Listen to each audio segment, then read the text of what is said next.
Sinong nagsabing madali lang maging housewife?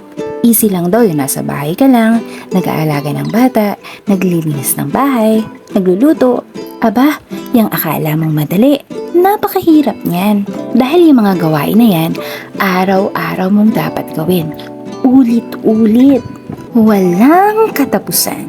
Tapos, pag nagpahinga ka dahil pagod ka na, ang nakikita ng iba ay yung pagpapahinga mo.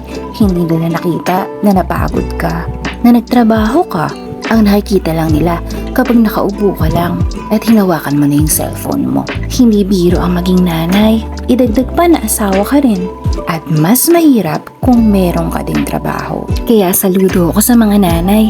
Kasi kahit hindi mo sila swelduhan, nagtatrabaho sila para sa pamilya nila. At kahit hindi mo sila bigyan ng overtime pay, kapag puyat sila sa pag-aalaga ng kanilang mga anak, hindi sila nagsasawa sa pag-aaruga sa mga ito. Dahil para sa mga ina, ang kapalit ng kanilang hirap at pagod ay masasayang ngiti sa mga labi ng kanilang pamilya.